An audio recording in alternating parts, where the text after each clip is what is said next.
All right. Good morning. Good morning, everybody. Yes, I love that, Detrice. Greetings, kings and queens. That's what I want to see right there. Good morning. Good morning. Welcome to the pre-market prep session. This being our daily session where we go over all the important news, notes, information, analysis necessary to keep you consistently profitable here and with your head well above water in these crazy markets. I'm your host, Adam Holland, stock options expert market strategist. And you're joining me once again in my barren new office. And I feel like I'll finish unpacking the rest of the boxes when I get there. We got curtains inbound, but unfortunately they won't be here till I think it said July, like middle of July. So kind of annoying, but we've got curtain rods and everything else. In the meantime, I've got sunglasses over there. Maybe I'll flex some sunglasses during the pre-market session. I feel like why not? I don't even know if these actually have lenses that would be worth having on here. Let me see. Oh, there we go. Also, thank you, Andrea, for my Respect My Boundaries tee. Love this. Tap in 2 tees. Beautiful. Came in the mail. Super, super excited. And by thank you, I don't mean she sent me free stuff. I mean, I paid for it because I value what she does. And I appreciate the tee. Super comfortable. I love comfortable t-shirts. This is my work attire. So I'll definitely be rocking it today, all day throughout my meetings with all my different teams. So I'm excited to be able to have this on. Yes, I appreciate it. I appreciate it. Love it. And to respect my boundaries too. I just love the design. I love everything you got going on. So yeah, this actually is a lot better. So we might be on our Stevie Wonder wave here as I rock my sunglasses during these pre-market prep sessions. We might be too cool for school until I get some curtains, because this room gets legitimately the most direct sunlight I think possible, other than being on the surface of the sun itself. So I'm gonna need some type of protection here from this glare and whatnot. But let's go ahead and dive into what we got going on this morning. As always, guys, you know the drill. Make sure that you're throwing that 1 in the chat, whether you're watching live or via replay, to signify your intention to get 1% better by the end of this session. It's not just a routine. It's not just something that you do to punch a hole on a card. You're doing this for a reason. And if you lose the impetus behind that reason, then you really lose that passion for what you're doing and the sincerity with which you do it with, right? So excited to get into what we got going on this morning. Something I had yesterday messed my stomach up, y'all. I cannot lie. I was up all night tossing and turning. So pre-market prep normally from 8:40 to 8:45. This morning was definitely an 8:45 start type of morning, right? Woke up, made myself some ginger tea. For all you guys that know that ginger hack, it is a life-saving hack. So hopefully that'll help me out as I labor through this morning. Now, top news, the last mile. The world's biggest monetary policymakers are descending on Sintra, Portugal, for the ECB's annual retreat on central banking. And by the way, if you guys think these are like some weird sunglasses, I have a number of different eclectic sunglasses. So this doesn't even scratch to the surface, but these are kind of like 70s vibe. And these might get a little rock during the summer.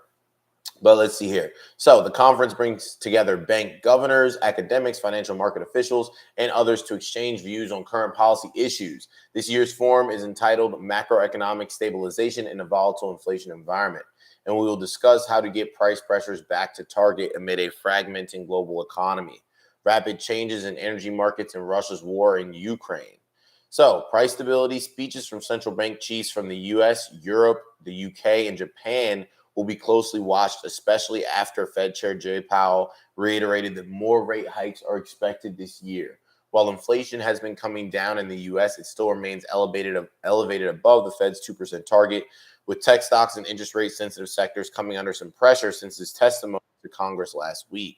Markets will also get the latest dose of economic data on Friday, as the Commerce Department publishes the PCE price index, or the Fed's favorite inflation gauge. Now, economies have so far proved more resilient to rate hikes than most had expected, with the Fed's benchmark rate now north of 5%.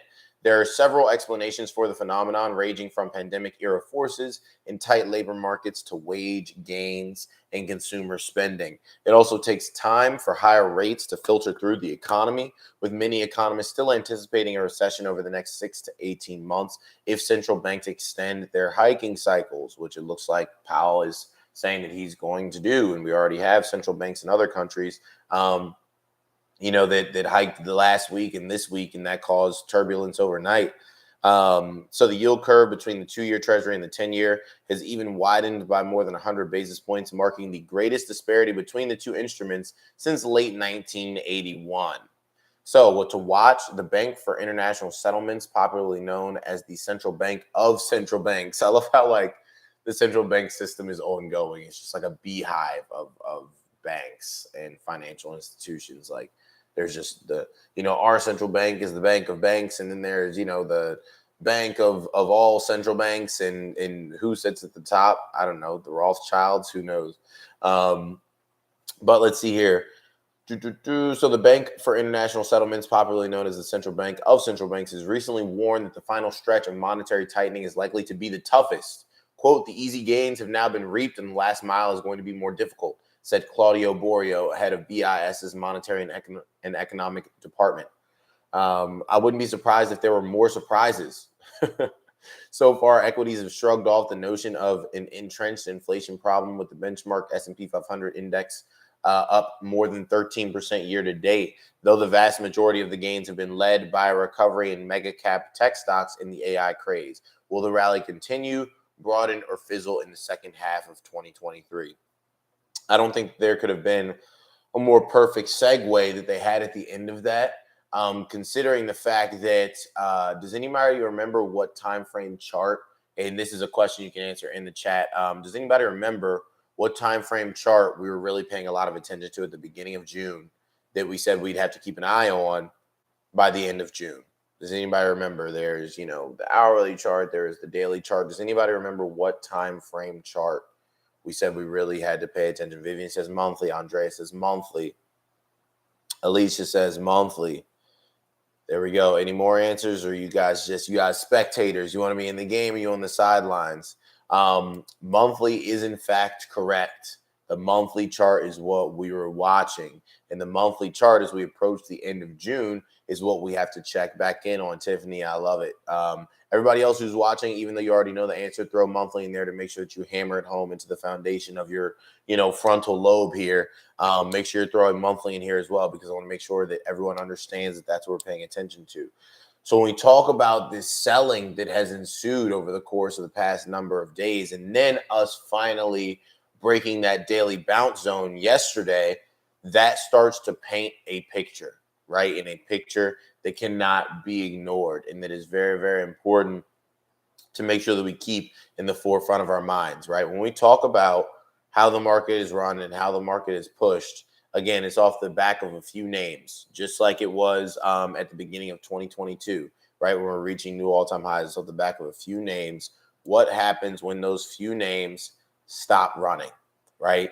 And when we talked about what it would look like for the reversal in the monthly, what type of candlestick did we say we'd likely look to see if we got that reversal in the monthly in June?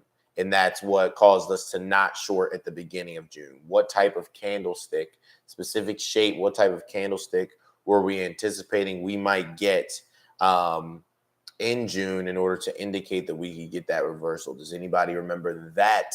The answer to that question is a specific type of candlestick. You hear me talk about it a lot. You guys likely know the names. Alicia said SS, shooting star. Yes, Andreas is shooting star. Vivian says shooting star. Shooting star is the answer, right?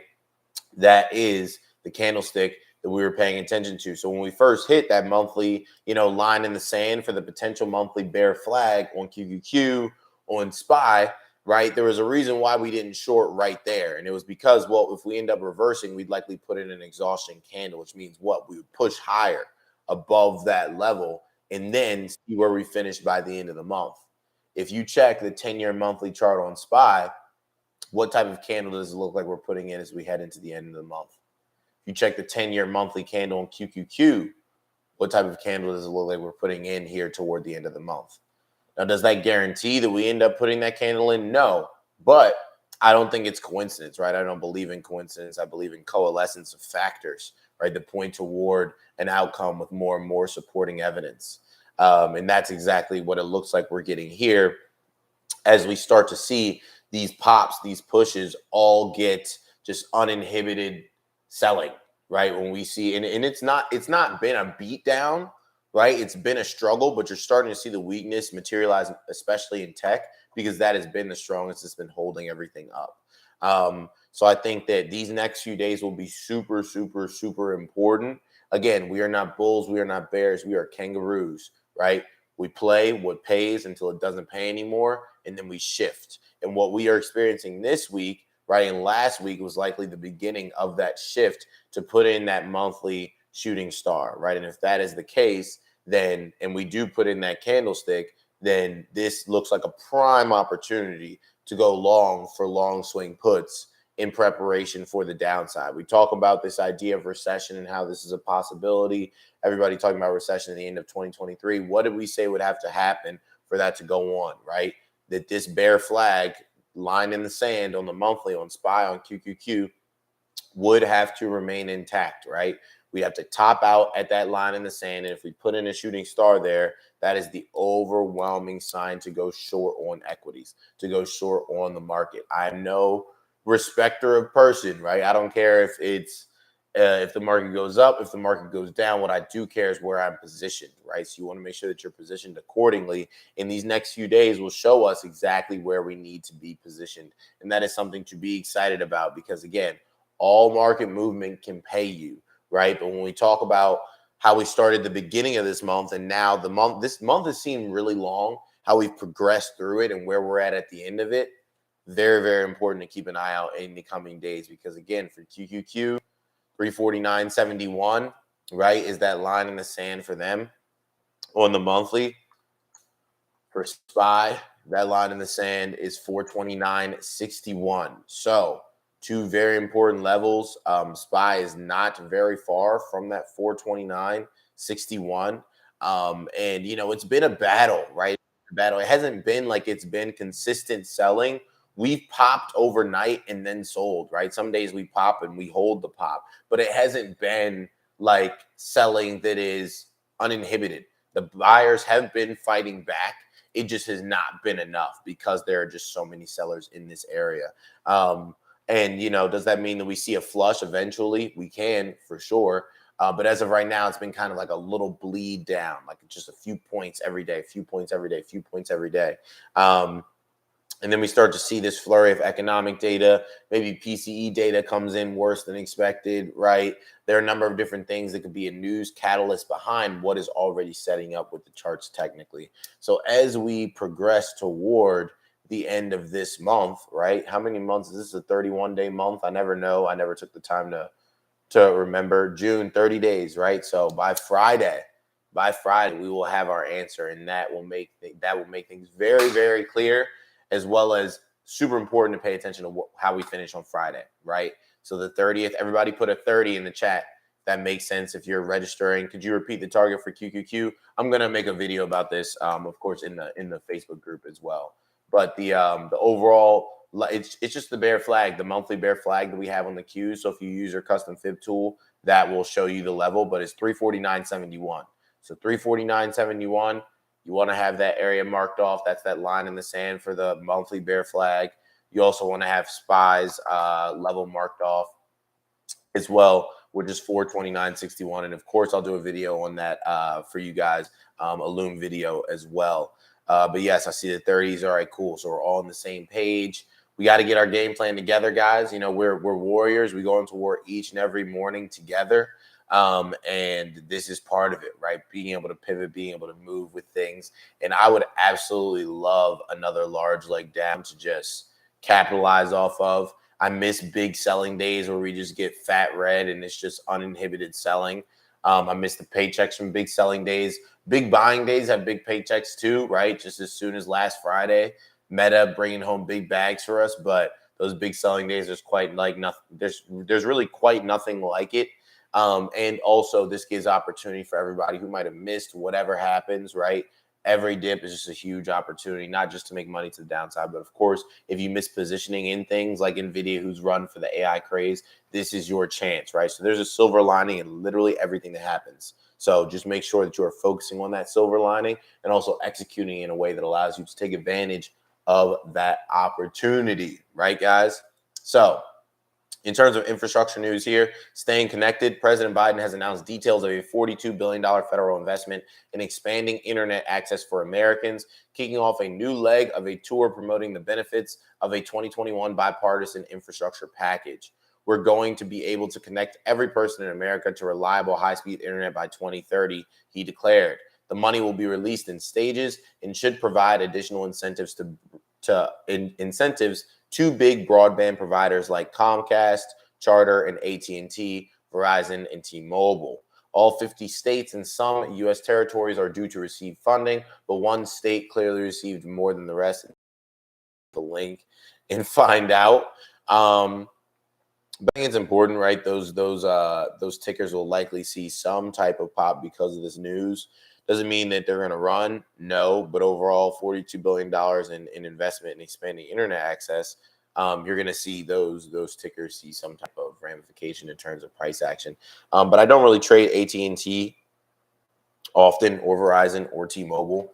But this is just news that could affect them if you have to trade those guys. We can check out the charts real quick and see if they got anything worth checking out. Yeah, Verizon just been getting absolutely shellacked. They do look like they're putting in a nice little bullish hammer on the monthly if they can start to push it all, but not really seeing anything super interesting on Verizon here. Let's see. Let's continue to check things out. On the daily, we've got a potential daily bull flag with breakout at 36.69. So Verizon does have some potential on the daily.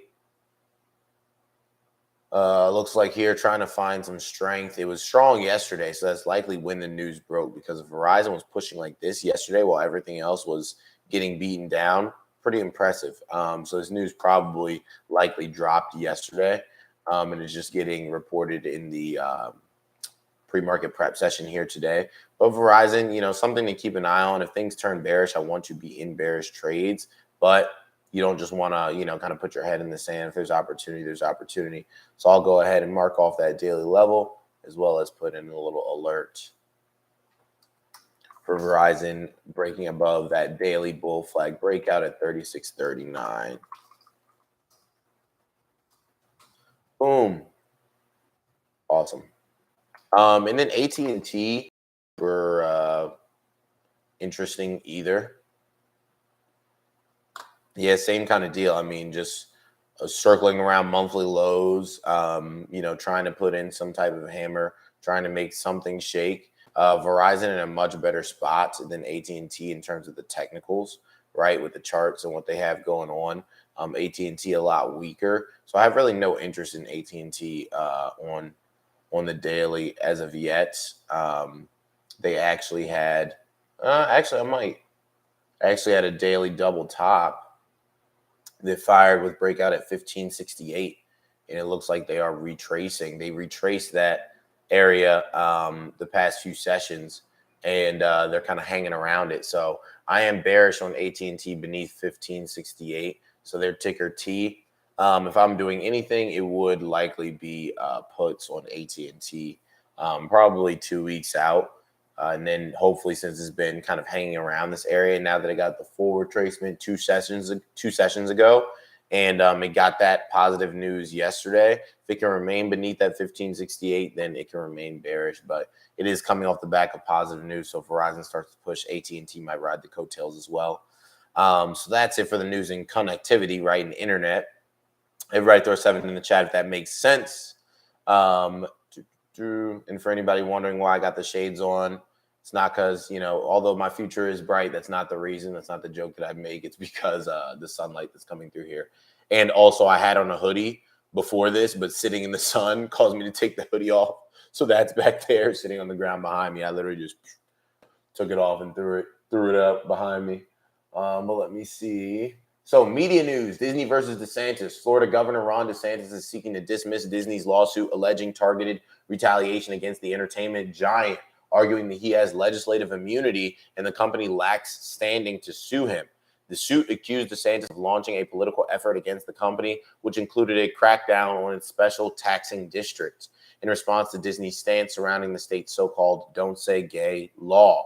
It may not matter to the business. Seeking Alpha analyst Craig Blanchfield believes the woke and other political narratives are overhyped, saying, quote, "It is reasonable to expect that any negative impact they may have will be temporary."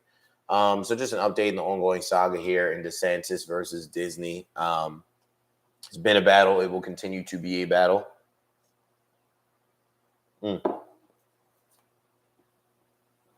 Okay. So what else we got here going on? All right, so bankruptcy. I guess we got bankruptcy news. Out of charge, Lordstown Motors, whose ticker is RIDE, has filed for Chapter 11 bankruptcy, sending the stock 52% lower before the opening bell. The EV maker also sued Taiwanese electronics firm Foxconn for allegedly reneging on its commitments and began a sale process for its endurance truck and related assets. I believe that Lordstown could be one of the first EV startups in the U.S. to go out of business. Seeking Alpha analyst, the Asian investor, predicted a month ago, while Seeking Alpha Quant gave the stock a strong sell rating since the beginning of March. More recent developments included a 1-for-15 reverse stock split and a going concern warning. Not really concerned with RIDE at all. Don't really like to be involved with speculative stocks like that. Just trade the blue chips, do what works, and keep it pushing. Oh, nice. It looks like you got some clouds out there, so the sunlight coming through the blinds isn't as direct. But we got the vibe going with the shade, so I'll keep it up. In terms of today's markets, looking mostly green, at least as of when this was released. In Asia, Japan down 0.5%, Hong Kong up 1.9%, China up 1.2%, India up 0.7%. The FTSE in London down 0.1%, Paris up 0.1%, Frankfurt flat. So pretty much all of Europe flat. Why would they even report this? The Dow up 0.04%. That's flat. S&P up 0.2%, NASDAQ up 0.5%, crude down 1.3%, gold flat, Bitcoin up 1.2%. After the selling that we saw yesterday, right, especially on a lot of the big tech names, not surprising at all that we get some type of bounce here, just because it was such intense selling, right, that occurred on a lot of big names that has shown a lot of strength. And what you want to watch for, right, especially since a lot of them invalidated they invalidated daily breakouts and they did a lot of stuff like that, right? You want to watch for that bear flag forming. So make sure that you are going in on the hourly and connecting those swing highs and swing lows, right? And then drawing the fibs, right? Draw the fibs, figure out where that line in the sand is for the bear flag, and make sure that you are, planning some type of trade around that area. Keep your eyes open, right? Keep your eyes peeled for a push to those areas, and then keep your eyes open for any type of bearish candlestick or bearish candlestick pattern that leads you to believe it's a nice spot to go short. We've got a lot of things that have run very far, right? NVIDIA has run very far, a number of different stocks, Apple at new all-time highs, right? That are absolute beauties to short on the way back down as well. Apple topping out at daily resistance for the potential daily double top, right? That resistance level being 186.99. So basically 187 on Apple. Apple, topped out there multiple days, closed above 2 sessions ago. It was a fake out, right? Closed back beneath on Friday. And then yesterday we sold off from that area. So ultimately, if we go to end up losing 182.59 on Apple, right, we can sell down. Now we've got some time before we get there, but right, if Apple puts in, fires an hourly bear flag, which it has here potentially, we can fire down and you can ride Apple puts to that 182.56, take some profit, and then get back inputs once we fire that daily double top, if that ends up being in the cards. So just watch out for the opportunity, right? There's plenty of opportunity always in both directions the market provides, right? So with a lot of these, it looks like a lot of them can see some type of relief pop before we get the next leg down. That relief pop can really go to these lines in the sand here for these bear flags. So you can see a little pop and ski going on here.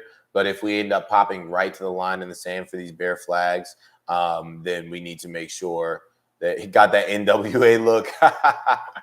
I guess so, man. Hey, that's how we're moving when the market opening bell rings, man.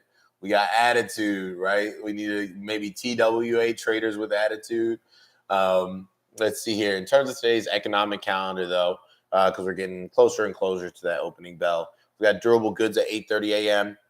We've got FA house index at 9 a.m. Consumer confidence at 10. So that's kind of the big thing. Consumer confidence at 10. New home sales at 10.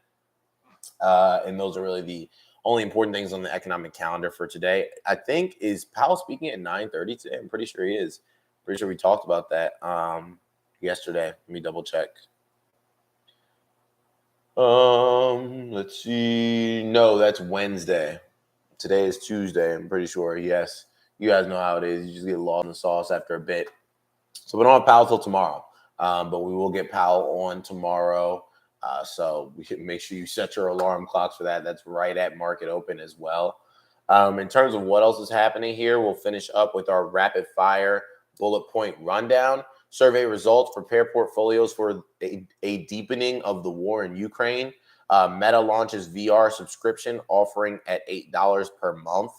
Apple and then Broadcom, whose ticker is AVGO, lose appeal over patent case. Chinese Premier economic growth on track to reach 5% target. Then Blackstone, ticker BX, weighs offers for half its stake in Bellagio Casino. Robinhood Markets, ticker Hood, lays off 7% of full-time workforce. The layoffs continuing here after we had a little bit of a respite from layoff news and layoff headlines. Oil drilling stocks rally as barons say they could be gushers. Nice. United Health, ticker UNH, to buy Amadeus, ticker AMED, in all-cash deal. Lilly, ticker LLY, presents data for mid-stage trial of weight loss drug. We talked about that yesterday, right? With Novo Nordisk releasing their data. Of course, Eli Lilly is going to come out with theirs, saying, hey, yours might be effective, but ours is effective as well. And Eli Lilly, of course, rockstar stock in the pharmaceutical space. And let's see here. Auto investors strap in ahead of a big week of delivery reports. So that'll wrap us in, put a bow on it, and take us out for the pre-market prep session of 6/27/2023. Right? Throw a 6 in the chat if you're going to be watching, see how this monthly candle closes for June. Right? It'll be very, very important to see how we end up shaking out, what things end up happening, how that candle looks. Right? Again, that Mr. Floyd candle, that mouth-watering candle where it's time to short. If we get one of those, I'm ready, right? You guys want to be ready as well. If you aren't ready, you're scared, you don't know how to short, you don't know how to do this, you don't know how to do that, do what you need to do in order to be ready for when that time comes, right? Because again, regardless of what the market does, options have the ability to make you extreme amounts of money regardless of the direction, regardless of the circumstances. So we welcome everything with open arms. The important thing is to just always make sure that you're aware of your surroundings, zoom out to higher time frames. If you get something that busts up a trade and you know you're sounding your technical analysis, then you need to make sure did you find out what is going on, right? Because it's likely something on a higher time frame, right? When you have an hourly pattern, and we talk about this a lot, we have an hourly pattern that falls apart, a daily pattern that falls apart, right? When you have something that just randomly falls apart, you need to zoom out because you likely are seeing a small portion of a larger picture. And this is just one domino that's falling in one of those big domino art things. So we don't want to get caught underneath the falling domino, right? You might take an L, you might get hit, you might recognize, oh, okay, this didn't work out for the best, but it did alert me to the larger picture. And I'm going to use that to get all that back and more. And that's always the mentality that we have here within the Stock Options Made Easy community. So super excited to see where we end up by the 30th. Everybody have a great rest of the day. I'll see you back here tomorrow morning for our next pre-market prep session. Peace.